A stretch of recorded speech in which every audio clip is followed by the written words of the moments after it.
So on the lighter side, because it's Easter, I will tell you a short story about those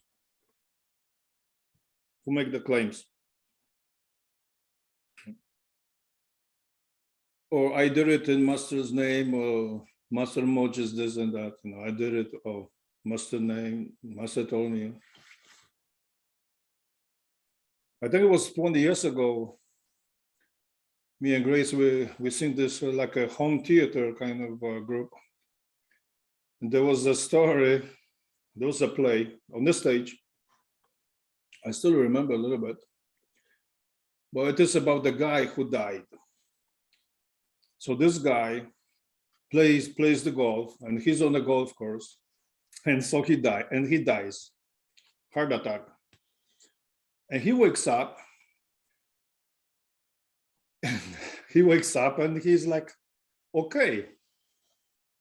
But he works after he wakes up, and he finds himself like a little bit different environment, not like on the golf course, but he's in the court of Yama, the judge of the dead. And this is this Yama judge sitting on the stage, this huge table, and he has this huge book. I mean, like this thick, pages in this book. And he has this kind of secretary named Limerick. So he's the judge of the dead, and the secretary is the Limerick. So this souls of people, hostile people come in front of him. And the judge says, next. And this guy is just standing there. What's your name? And the guy says the name, and he says, what is this? What's going on? I was just playing golf. You in the court of Yama, judge of the dead, the Limerick, says she has like a big pen, with all kind of notes, like a secretary in the court. And the judge is like, oh, he already has so many that day. And he's like, oh, I got so headache. Limerick, get me a Tylenol. Next. So this guy is standing. And the judge says, okay, let me see. He takes these pages and move them around. And oh, here, there you are. And this guy says, well, why am I here? What's going on? Silence. You've been judged. And the judge is like reading from this huge book, like all these pages. Oh, you did this bad things, you steal from your neighbor, you cheat on your taxes, and all this is giving all of the sins. 1,000 years in hell. And this guy, what? 1,000 years for what? I was a good guy, I was really a good guy. Why 1,000 years to go to hell?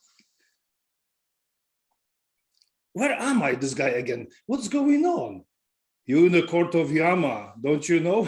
And this guy said, yeah, I feel better. My knee doesn't hurt, my shoulder, I can walk straight. Yeah, this is good, But why do I have to go to hell? I have nothing to say about it. And this guy is thinking, George, wait, just wait a second. I got it.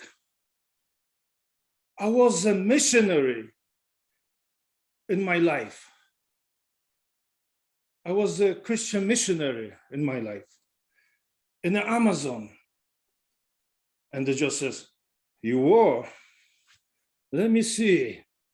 Yeah, you were. How did I miss that? 2,000 years in the hell for being missionary and converting others against the will in Amazon tribes, And he said, whoa, this is worse than I thought. This is even worse. George, wait, but I was faithful to Jesus. I was faithful to Jesus. I was doing for Christian, for Jesus. And he's a judge. You did. Limerick, go get me a Jesus Christ here again. So now she went and Jesus Christ walks in, looking like Jesus Christ in the robe. And the judge, Jesus, we have another one here calling your name. And the guy who died, Jesus, how good to see you. How good to see you. I was so faithful to you. I converted all these people to you. I did all of it in your name. And Jesus, oh, I wish you didn't. I wish you didn't convert others in my name. I've been stuck in here for 2,000 years. Instead of going to my father's house, I have to sit here in this room next to the courthouse and wait for everybody and come in here and come in there. I wish you did not do this. Jesus, please, but you are Jesus Christ. I'm sure you can do something about it. You died for all our sins on the cross. And Jesus, oh, I'm sorry, there's been some misunderstanding about that. I'm sorry, but you can do it. You're the Son of God. Oh, I'm sorry, there's nothing I can do for you. I'm very sorry. So this is the story about Court of Yaba. There's no claim of I didn't know or I've been ignorant. We are all responsible in that sense.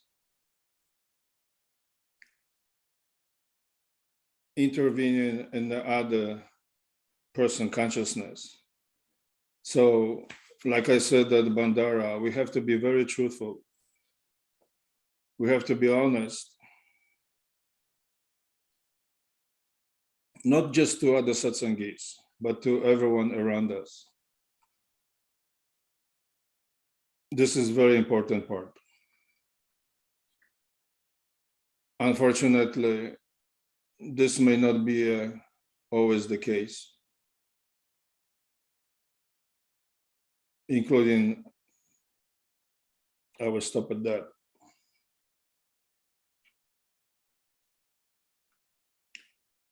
We hear this saying about a master. If you love him, he will love you. If you don't like him, he will love you. Even if you kill him, he will love you. Perfectly, the master. This is what it's called unconditional love. In fact, I was going on the Facebook by some of these groups, and one person in the group says, you can kill the master, perfectly even master, and he will still love you. As this correspondence between these different personalities. I said, like to Grace, you gotta be kidding. How can anyone even write that, on these groups of making all these different claims? The master will forgive you. That's what a conditional love is. But please do not mix that. You are free of responsibility. Yes, masters, perfect living master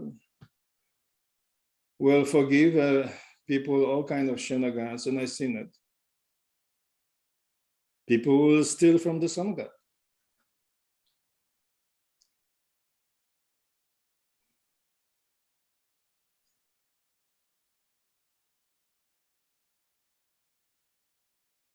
They will say to master, I love you, But when they summon, they will say, well, Cezary, do you really think he is a perfect living master?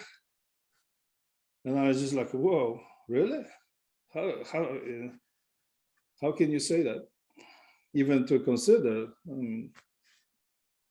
So the masters, perfect living masters, they have to deal with all kind of people, and all kind of people are attracted to the master. Not just people you see, but there's a lot more going on. Everyone in that sense seeks salvation. Even the bad characters, they come in from a lot of different places, so to speak.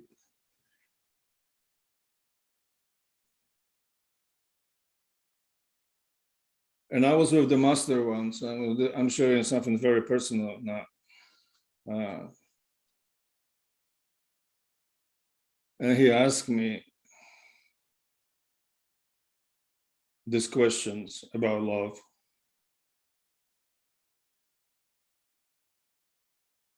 We expect the master's love to be unconditional, but sometimes we lack in our own love to be unconditional, also to the master.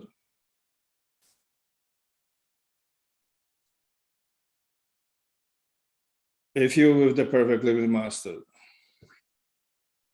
and he look at you, he knows what you represent.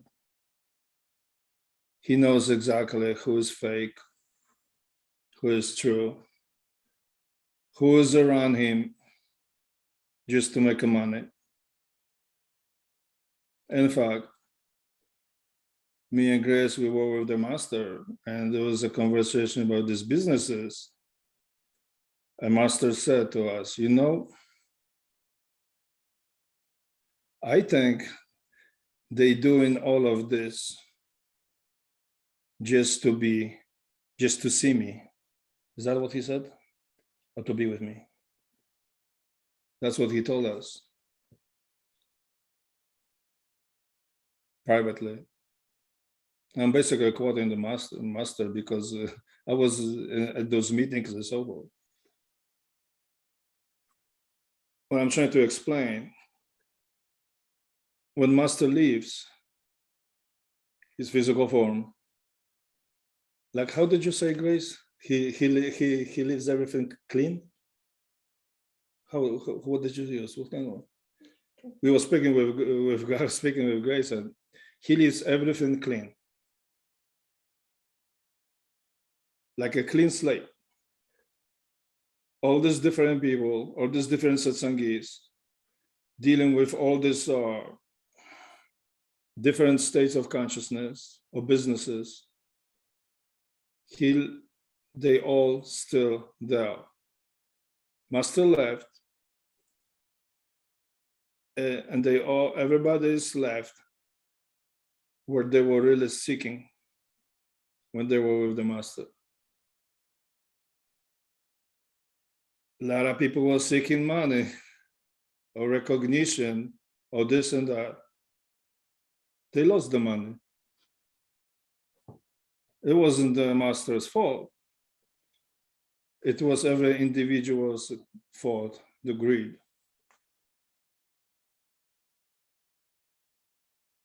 Same with organization. Same people were before in these businesses are now with organization. These are not coincidences. Anyone who thinks this in that sense, they look at coincidences, but they are not. This is design behind all of this.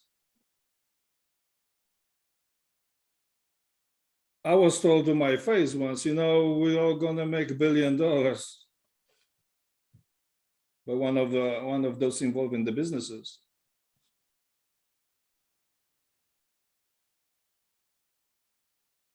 I was just like looking at the person and looking at the grace. And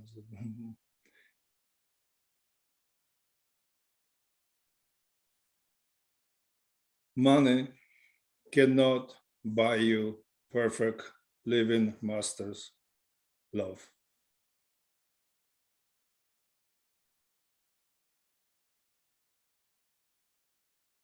You may get some time, some meetings, some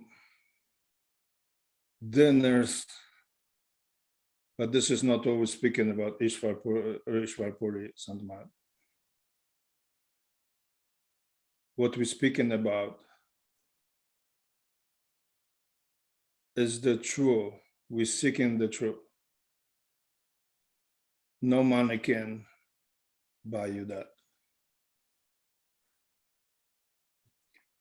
The true seeking, and that seeking is from the soul. Even individual soul, if you look.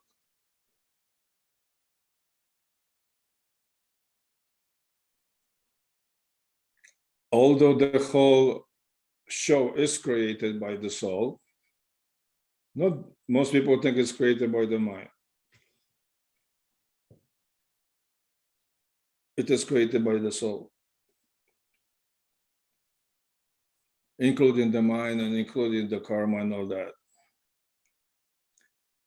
But there's a very interesting part in it. Why will soul create that? What is here to gain except the drama? Why is all the drama? Why is all this happening? Why is all this karma?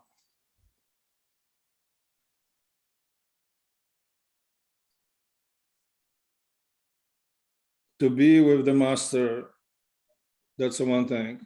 Someone can be living next door to the master the whole life.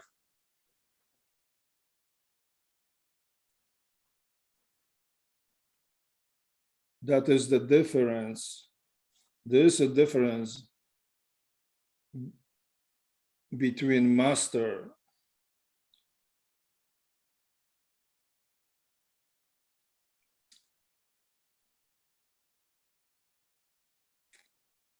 somehow I'm not allowed to speak about this. I'm sorry. But I guess point I'm trying to say is we all had so many opportunities. But the true spirituality has nothing to do who has more money in the pocket.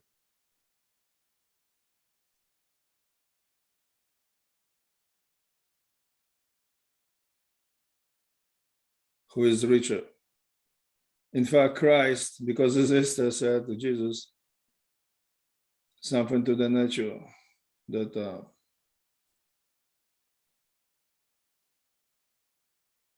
it's easy for the little guy or poor person to get to the kingdom of heaven, than for the rich guy. And he is speaking about this eye of the needle, the eye of the needle, the gate you're going through, so to speak. Many mentions are in my father's house. Now, interestingly, there's an interesting story about Jesus Christ, how his time in Kashmir and so forth, and there's some there's the different stories, and even the remains of some other. Jesus, he had the family and children and all that. For those who are really, this is the story Mr. Puri explained that Jesus Christ did not die on the cross in that sense. A very interesting story for those who since we have Easter. But this whole concept of resurrection and the 3 days, this is concept known in many different religious, Krishna and others, so.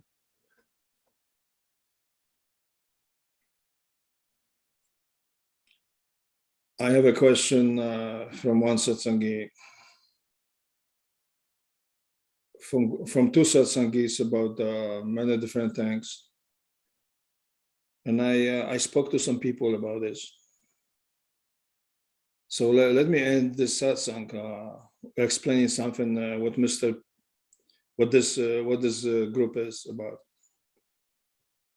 Ishwar Puri Sant Mat is about the spiritual path.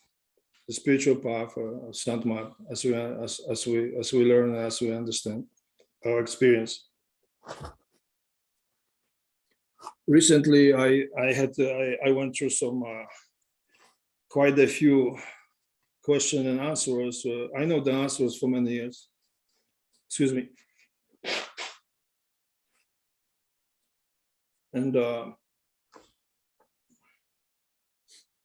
at this point, the conclusion of it is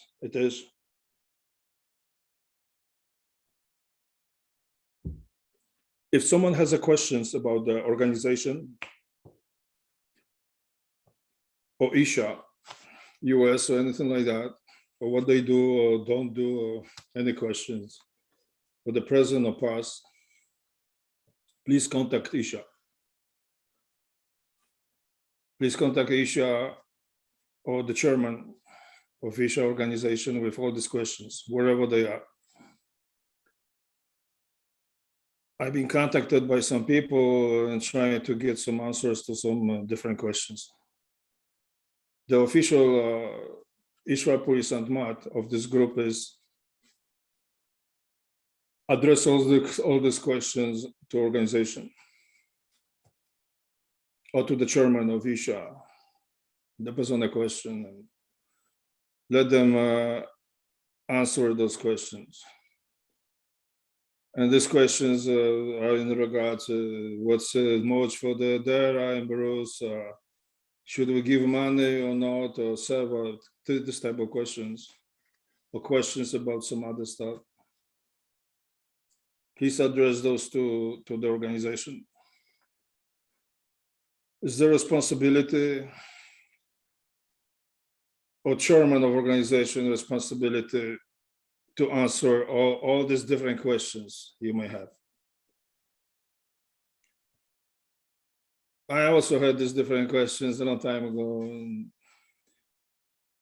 So don't send me this in that sense. I understand you kind of, what is this guy gonna say? I mean, he claims to be friend with Mr. Puri. I think even I claim once I was his confidant, Mr. Puri. Confidant in that sense, he will share. So you may say, well, he claims to be confidant with Mr. Puri, and what does he know?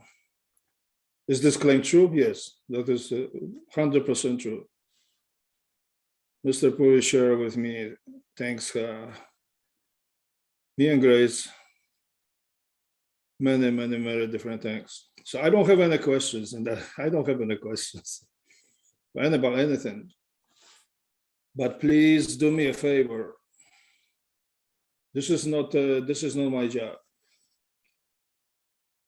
to speak about anybody, organization, this or that, here or there, or who does what or who doesn't do. It's not my concern. Not anymore.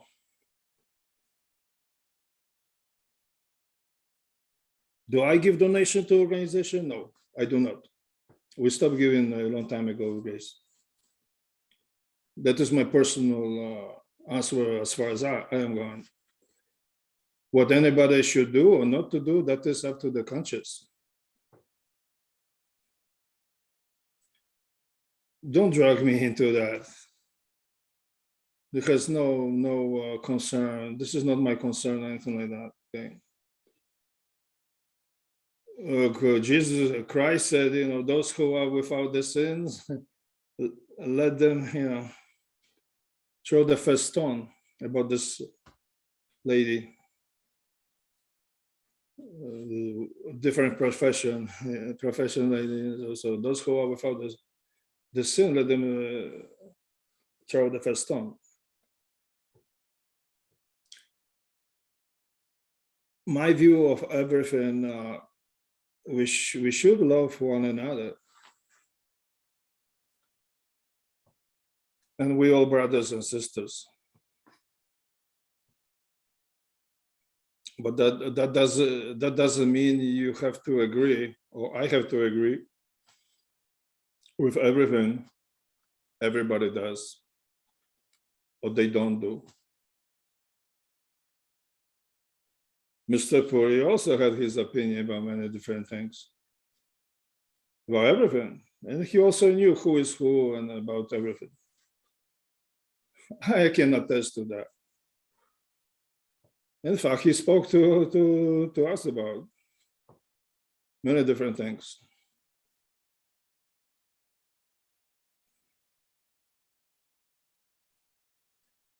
I said to the Bandara, you cannot change anyone. We all have an individual karma.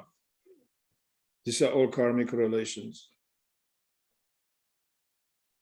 My only advice to anybody, if they even care to listen to what I say, is don't get entangled in some karmic relations you may not necessarily have to.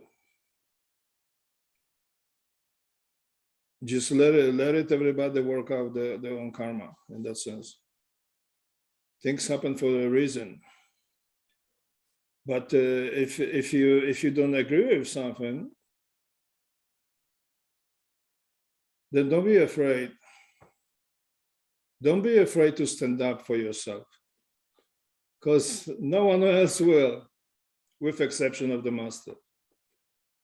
Sometimes you may find yourself in a situation that not even your brothers, sisters, Satsangi sister, brothers will help you.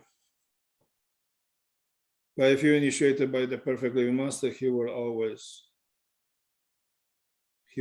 help you. And this is something very beautiful.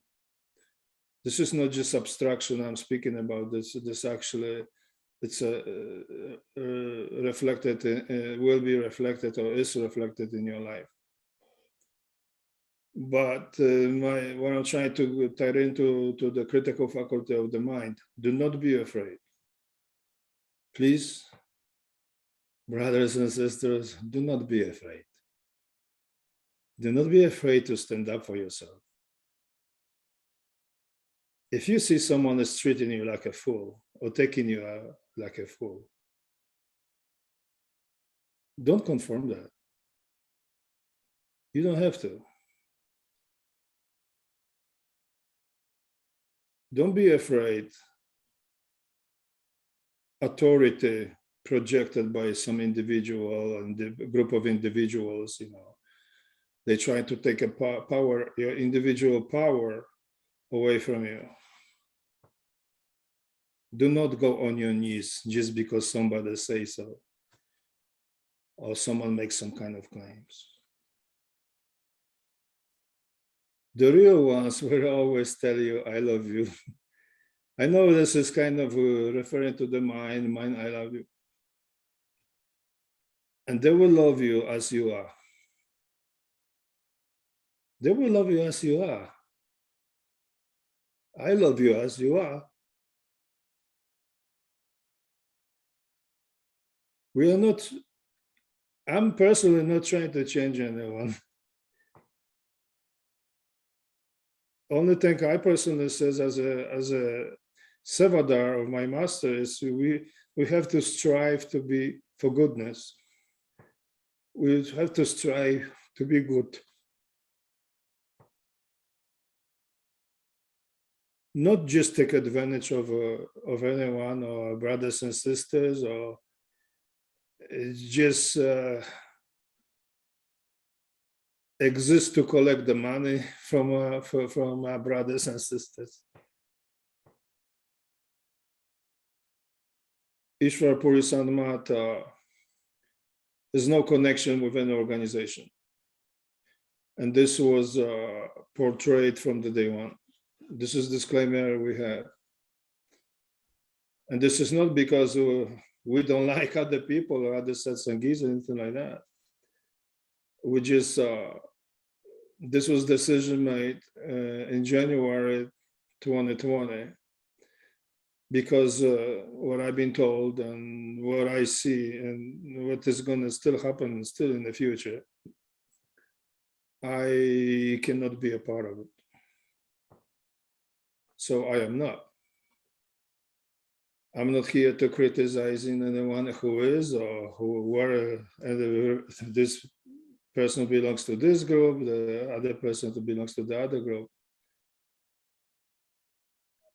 I do not believe, I don't. I do not belong to any of these other groups, not because I don't like them. I might not agree with some of the people who are doing things what they're doing, but who am I to intervene in that? But my conscience does not allow me to be part of it in that sense. What's happening, and what's happening is what meant to happen. Like Grace said, Mr. Puri, he left and he left the slate clean. Everyone is where they're supposed to be in that sense, where they belong. So there's no one worse and no one better.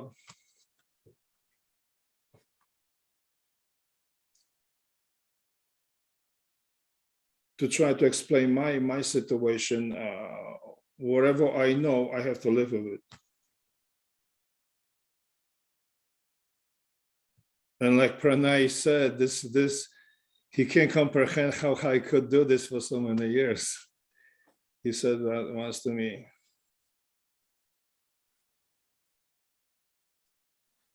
But I did. Me and Grace, and for the reason that Master told us, to zip, don't say anything. The only reason I am saying anything like that is because I don't want to be portrayed by anyone else as I am. In fact, I was told I think January. I mean, I was told that what is going, not just by Mr. Puri, what if I say this or that, this is what's going to happen. So my official position, I instruct this group also, is that any questions and answers regarding the organization have to be addressed to organization or to specific people in the organization, whichever organization you're dealing with.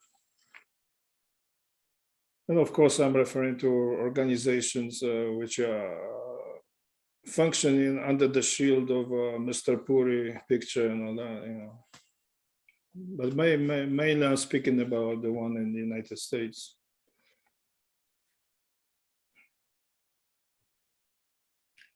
So I don't want anybody to have a grudge with me in that aspect. I don't have to explain myself, but I like to say that because I know some things I say are going around a little bit. Even some things I said that the son got explaining, I hear some people around saying the same thing. In other words, they will copy. And I know who they are. I know exactly who they are, and so forth and so on. And that's okay, as long as we're seeking insight. And the true seeking is inside, to go within. So the question, what is the moj now? Let me address that. The moj is always with the current master. So if you look at the Rabias, St. Gurind and St. Dillon, he's having his moj in that organization. If you look at Rajendra Singh, he has his moj running the SOS. Now, irrespective from Mr. Puri, and whoever is doing that is that person's moj. And Mr. Puri explained that in fact, the last video we posted, there's some references to that. And I have to listen. I haven't listened to I just a little bit question and answers. But he explained that what happened to the merge when master lives. Because you may have a whole bunch of people saying, oh, this is the merge. This is the merge, or that is the merge. Master told me this, or privately he said, told me this, and someone else, oh, master privately told me this and that. Then they make the collage of all the statements and come up with the merge. And these things which masters, perfectly masters, say to the Sangha or to the officials in the organization, board of directors, or whoever they are, and so forth, these meetings, these are when master is alive.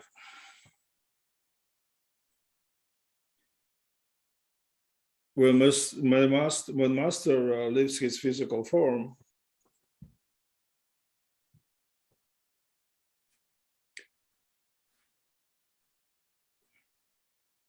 I will address this at next satsang. What that really means and what happens. I'll let the things just go the natural way they are now.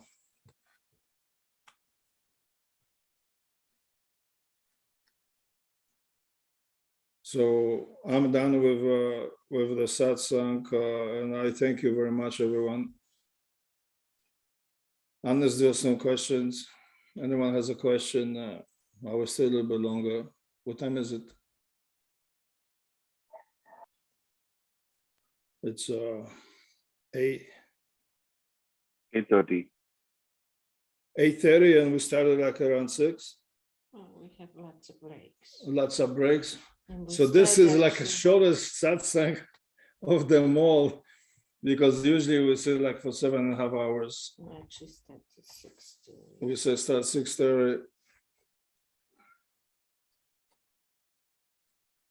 The point I'm trying to make, About the bandana you were saying. you can read so many things about this path, so many scriptures and so many books and so forth. And I know there are people who know so many languages, they speak Punjabi and all this, and I mean, you can present this whole material, huge material, and use these words, very convincing, beautiful words. Please understand, this only applies to the physical plane. This only applies to the pinned body. Możesz zgasić to światło, co? Z tej strony. This one. This one. Initiation?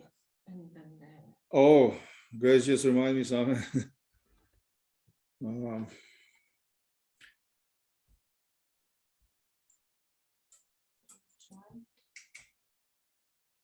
Yeah, a little bit better, but I think it's the one on the sitting.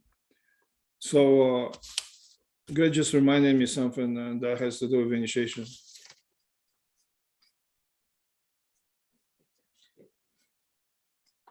So I will address this next satsang. But because December is not far. 6 months. To 23rd of December, how many months is from now? It's April. 6 months? We have 6 months left. 8 months. How many months we have left? 8? 8. So we Four. can talk about that next section. So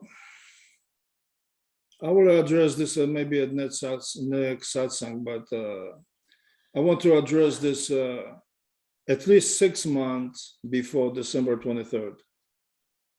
So Pranay, please remind me about that. To address this not less than 6 months before the next Bandara. Right. And the 6 months has to do with no meat, no alcohol, no drugs, this type of things. If anyone is coming for bandana or something. But this is I will address this, or try to address, if you remind me, Pranay, next satsang, or not later than the satsang after that. So that's that. What else? We're gonna speak about anything else? I said No, this was this was the most important. this was the most important part. Yeah, because this is Grace is correct. This is most important part.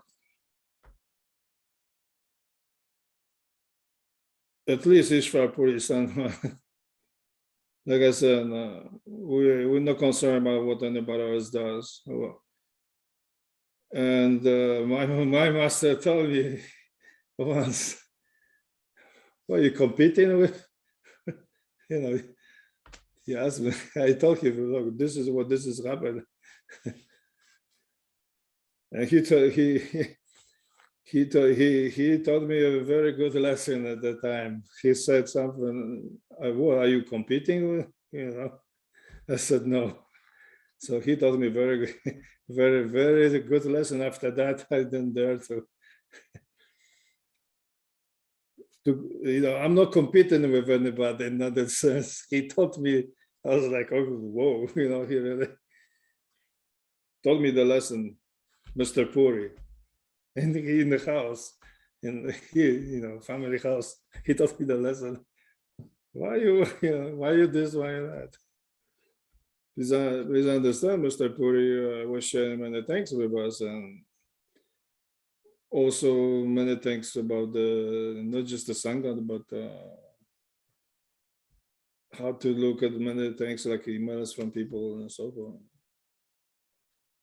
He did really share many things and was teaching us many things, you know, including some very specific emails written to him. He will show me and stuff. So we're talking about total trust in that sense.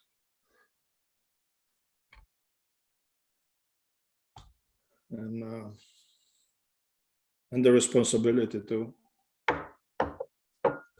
Excuse me. But what I was trying to say, the words you can present any material with so many beautiful words. You can really sound have a PhD and professor, doctor, this and this and this and that, and make some memorize all these books and have a very nice speech, which I know I don't because I can't even speak English correctly. But this is not gonna, none of this is going to help you. You can listen to most beautiful satsang, most beautiful words, quoting all these different masters, all these masters of Sant. It's not going to help you. These masters cannot do anything for you in that sense. These past masters. Mr. Puri actually explained that. I mean, these are just the words. Please understand, they don't even exist on the astral plane. You're literally dealing with here. In the astral plane, these languages are meaningless. Doesn't matter if you know one or you know 100 and all these different books. And on the causal, they just like, who cares even? The causal plane is just the mind. The mind is your body, in other words. So all these concepts, you know, flowing from there, but none of these concepts will take you to the true home. So let me tell you something based on my own experience, that true home can never be described. It can surely never be described in the words. Not environmental, or sound you can hear through the physical eyes. This stops the next region, my friends. So you can spend your whole life memorizing all this text, this secret text, this Vedas and this all the secrets they speak about this and spirituality and experience, all these different regions, how they look, how they don't look, how the Sachkan looks. Oh, Sachkan is the place. No, it's not. If I tell you there's no such a thing, no such a place as Sachkan, you will think, I'm making up. This is the state of consciousness. And the true Sachkan, I'm speaking about true Sachkan, by the way. This is true Sachkan exists beyond the name and form in that sense. And the true representation is what we like to call Satpurush. And the feet you go to is at the feet of the Satpurush. Or in other words, the radiant form of Satpurush. Because here you can use Dhyan, let's say to even imagine the form. Over there, Dhyan ain't gonna help you. This, you may say millions of suns or trillions of suns or one herald, tens of millions and all that, this is just all metaphor. They cannot be explained in the words. So point I'm trying to make, now I'm getting in the groove. I'll be talking for the next 5 hours, probably non-stop. It just happened this to me. So these words we use in here, including my words speaking to you, the limitation of that is it stops at these different regions. They're not going to take you through, the master will take you, perfect living master will take you, but these words are, there is a reason when who cares, including everything else. You can't take that with you. Everything you're doing, I will tell you one secret. 100% of what you're doing that you cannot take to the true one. What else should I say? It ain't gonna help you to get to the true home either. It's gonna help you with the mind and meditation and all that. Of course. These are metaphors. Or I'm gonna go and swim, crawling in the lakes Masanova or something like that. People actually take this stuff literally, that they're gonna emerge out of the lake of Masanova, as there's gonna clean all this. Anything which can be put in the words, for sure. If it can be put in the words and the description, you literally, okay. Take any subject and describe with words, spoken words. It has no existence in the reality as that. And the reality is what you're seeking. We all seeking the true home, Sachkan. We all trying to be like a little child when this chakra is open here. In that sense, when we're looking from the pinpoint of view.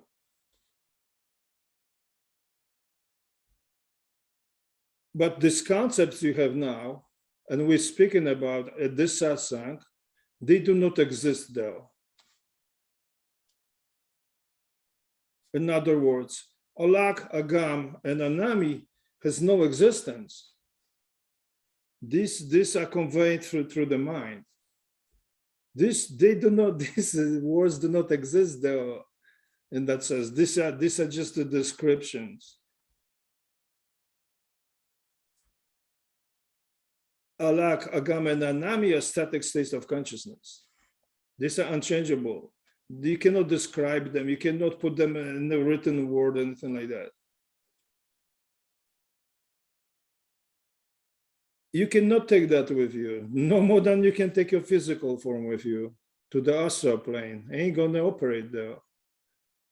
You cannot take your astral form to the causal plane, because your form in the causal region is the mind. And the form could be, just go and find out what that form is, or could be. It could be one thing for one person, something else for someone else, in that sense. With maybe with exception of the focusing of the center in that sense. Because these masters are describing each of these forms have call it the center of spiritual eye in that sense, two petal lotus in that sense. So if you look on to see these charts of 18 chakras, from the pint to the Brahman and Par-Brahman and so forth, you will see that they repeating it themselves. All these different numbers of petals in the pinned body, and if you look, then also it's repeating itself, and then also in Par-Brahman it's repeating themselves. You know? And that's why you have this Daswandwar and all this different region, Mahashuni, and instead of, but generally they represented in three, as three instead of as six, for simplicity. And we spoke about that before. So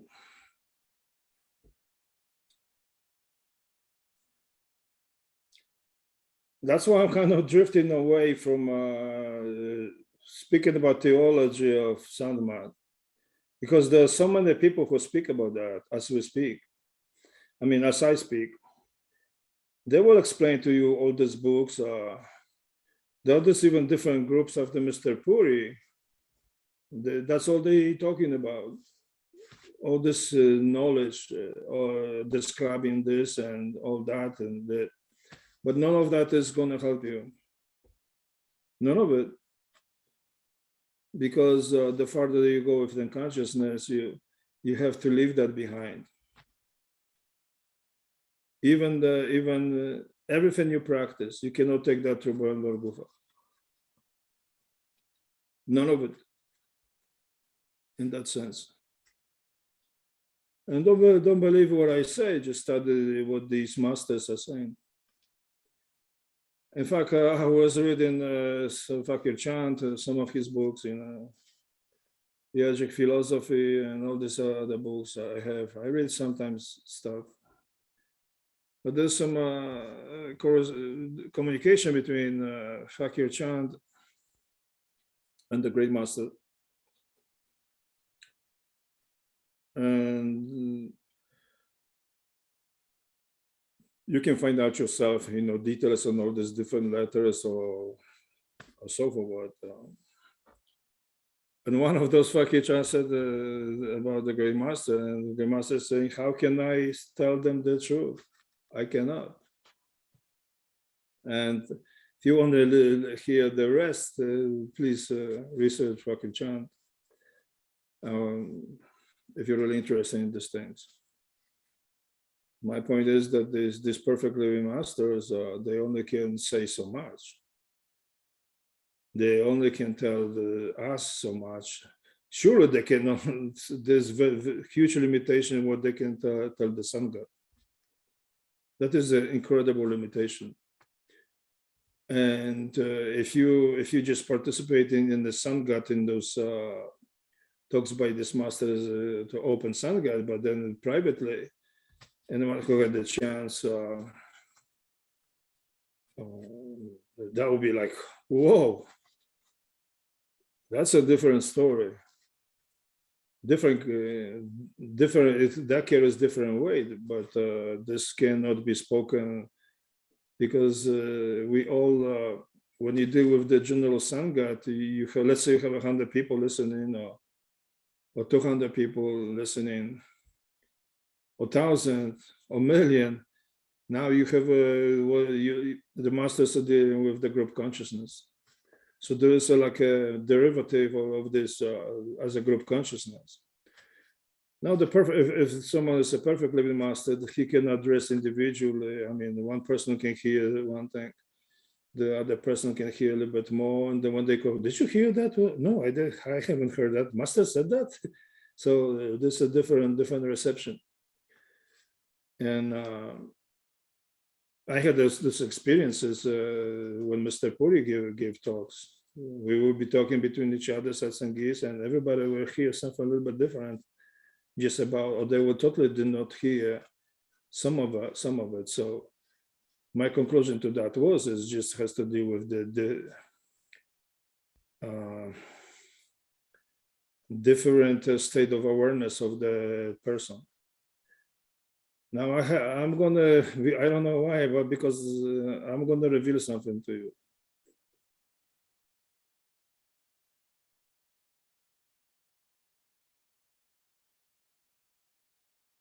All of this is fluid. All of this will adjust and readjust itself, what you hear, according to your state of consciousness. And it is the fluid process, always going on. You may hear recorded words, and you may hear recorded words again, and it will be different satsang.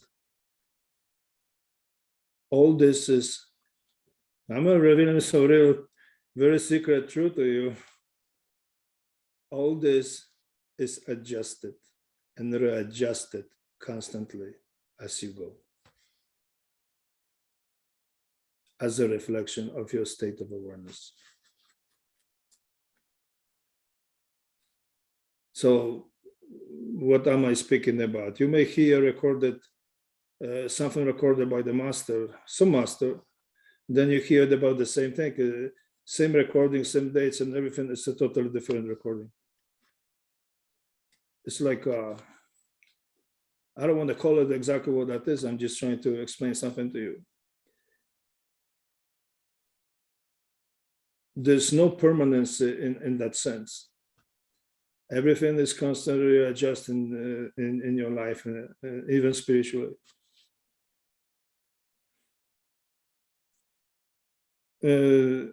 This you will notice that once you achieve specific state of awareness,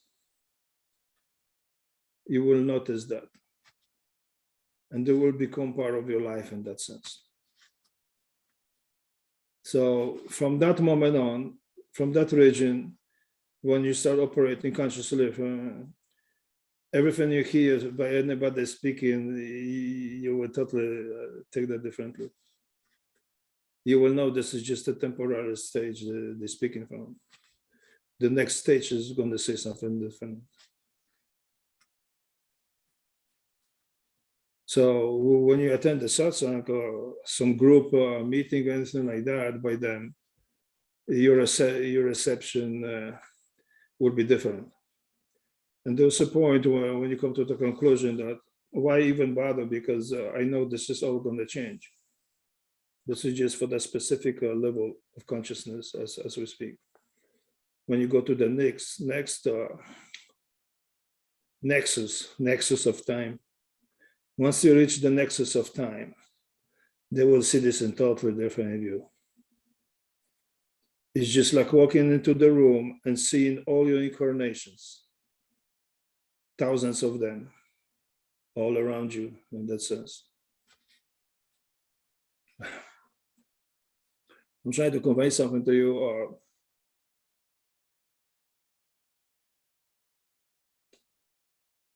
Yeah, I'm going off the track here.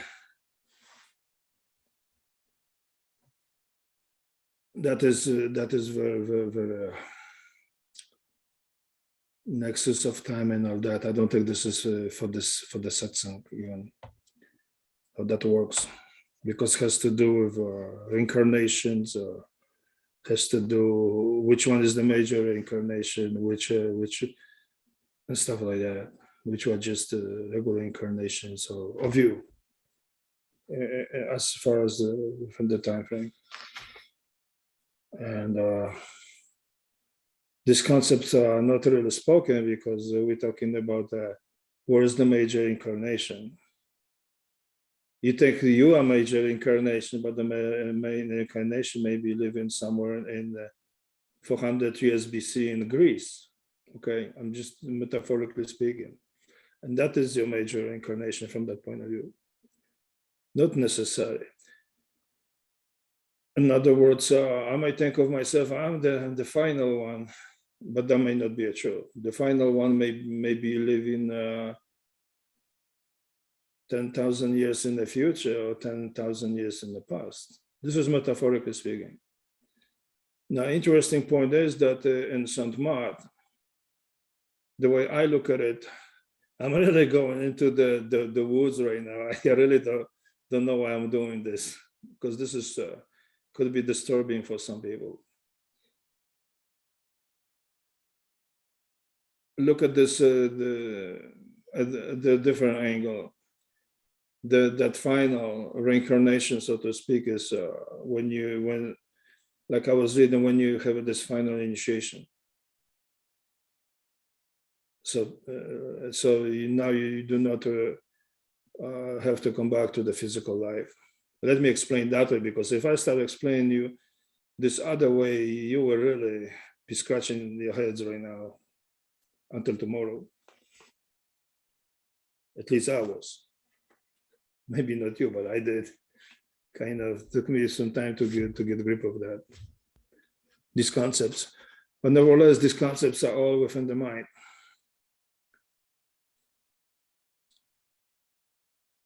Because the creator of all this is the soul. An ultimate creator is the Paratma, the soul, not even individual soul. So look at this from the soul creates the individual souls. And that is the first state of illusion. And from that, this whole continue down the road, so to speak, to all these different regions as an expression, down to the physical world. You need to understand one thing. Let me refer to this, you are individual soul, your soul. Okay, let me do this. Look at the Satsang as two parts. I'm trying to explain something metaphorically. Look at the Satsang as a two part in that sense.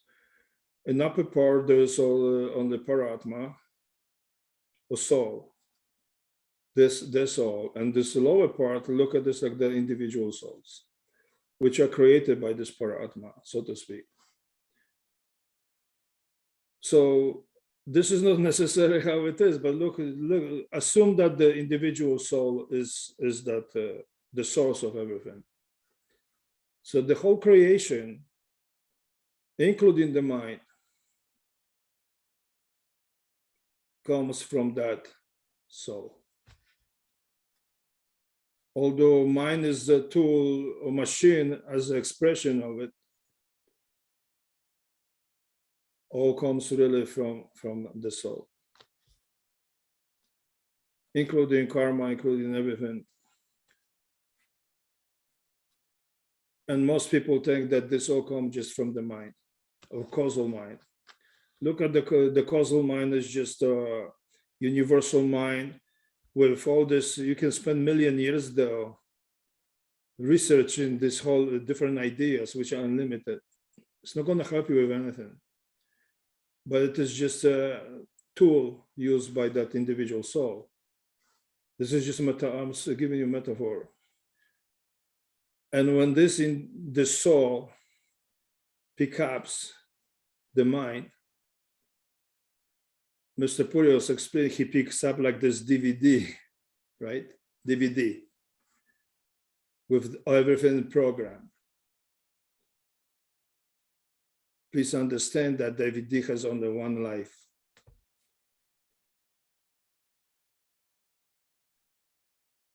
In other words, you just live in one life.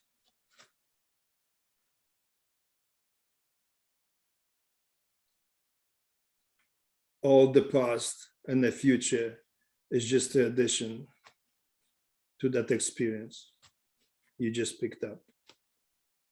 And the reason of that is because this mind, this super computer, so to speak, have to be cooled by the whole Antarctic ice, okay, or cooled to the 0 Kelvin. This is how it operates. This is how this law of karma and all this operates. So to pick up the DVD operates within that system. And that system is karma and all the lives and so forth, so forth. You never lived those lives. But they are real once you pick up the DVD. They all become as you did. And this is what the Maya illusion is, or Maya. And the process of picking up that from this Parabrahman, higher, this is Mahamaya. You know, this is. But I'm trying to illustrate something using Mr. Puri's example of DVD. So you pick up this one life. Okay, the soul has this long arm surat. Okay, just attention and picks up this up. But once you touch it, let me put this: once you touch it, once you hold in your soul, arm, hand, or whatever, boom, you pick up everything else with it, and this is, you become entrapped by it. So because all these attachments, they are not your attachments, okay? It's just, we are like a kid, pick up something. Oh, this is so beautiful, you know, we just like, oh, I want to have a piece of that. I want to taste that. Because everybody else around me is such kind doing the same thing. I don't want to be one left behind. You touch it and you take everything with that. All of it. So even the concepts and attachments, which are not even yours, they become like a part of you. And this is the trap. And once you get in this trap, we call this trap of Kal Niranjan, but we really become experience junkie. Like you can be a junkie on anything. We are experience junkie, and sometimes you can't get out of it until you go to rehab or something. So what we're trying to do, to go to rehab to get out of that. This is all metaphor. Don't take this. I'm trying to explain something that this ties into how the good and evil can exist. Because many of us, even this physical body, will get entrapped. If God is all this, created all this beauty and everything else, what about the evil? How is this possible? What kind of God are we talking about? So we're trying to blame the most devoted son of Satpurush as the bad guy. He's the bad guy responsible for all of it. He's the boogeyman. So we're trying to understand this concept.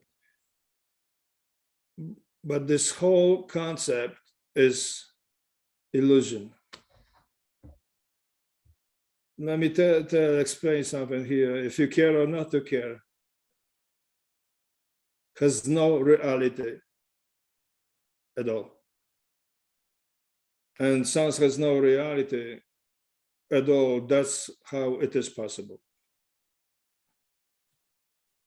And instead of blaming God, how is this? The realization, part of realization on this path, Sutra Yoga, is that realization of not just the Maya, in that sense, but unreality of what you think is real.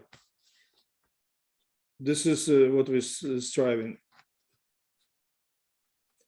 In other words, like I was speaking about some other time of Bandhana, like you're sitting in this chair and you have a 3D virtual reality goggles with all this cable or Bluetooth system or whatever going into this whole tank, and you put that DVD in it. Imagine this to be million times more sophisticated. Not 3D, but million D. In fact, something which can never be recreated by artificial intelligence. Although they will claim that artificial intelligence can recreate that. It's not possible. I said before, you got to give more credit to creator than that. And now I could really go into it for another hour, and we just like artificial intelligence and all that, what that really is. So going back, if you're still sitting in that chair with all this equipment over your head, and you have this experience like a video game, million times more sophisticated, not 400 pixels per square meter, not 4 million pixels per square meter, by a billion pixels per square millimeter, and DNA, your physical DNA, your energetical DNA, all the rest, okay? Now you take that off, and when you watch it, you're scared, you know, all the drama, just like watching the movies, you forget. Now you take that off, and none of that was real. Not all this drama, people killing each other, and all this karma, all this everything, all these teachings, all these books you can read it until you die. Now you awaken to the real you, and then you understand when you're within that state of awareness, still within the consciousness. Then you become aware that what the Maya really is. And even the word of Maya become meaningless, so that doesn't represent this little, it's unreal. And when you take those goggles off, it's really unreal. No, it's just a DVD and the equipment. It is not you. But some of us, we put these goggles and we become the junkie. Experience junkie, experiencing the mind, experience junkie, just like kids becoming a junkie to video games and stuff like that. So this is the trap. And this is what we're speaking about, the mind, Carl, and all this. What is the trap? So the question you may ask, is the trap organic intelligence or is artificial intelligence? But that is something for the small group, very small group, to have a discussion about this, in that sense, like a private discussion.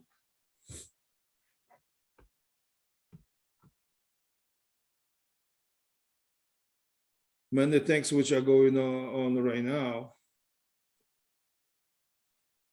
are tied into that. So thank you very much, Radha Swami. I will end the satsang. Thank you everyone for attending. I will stay a little bit longer. If you want to have a conversation or question about outside of satsang, just a friendly conversation. If you want to talk about anything, even the current situation, what's going on.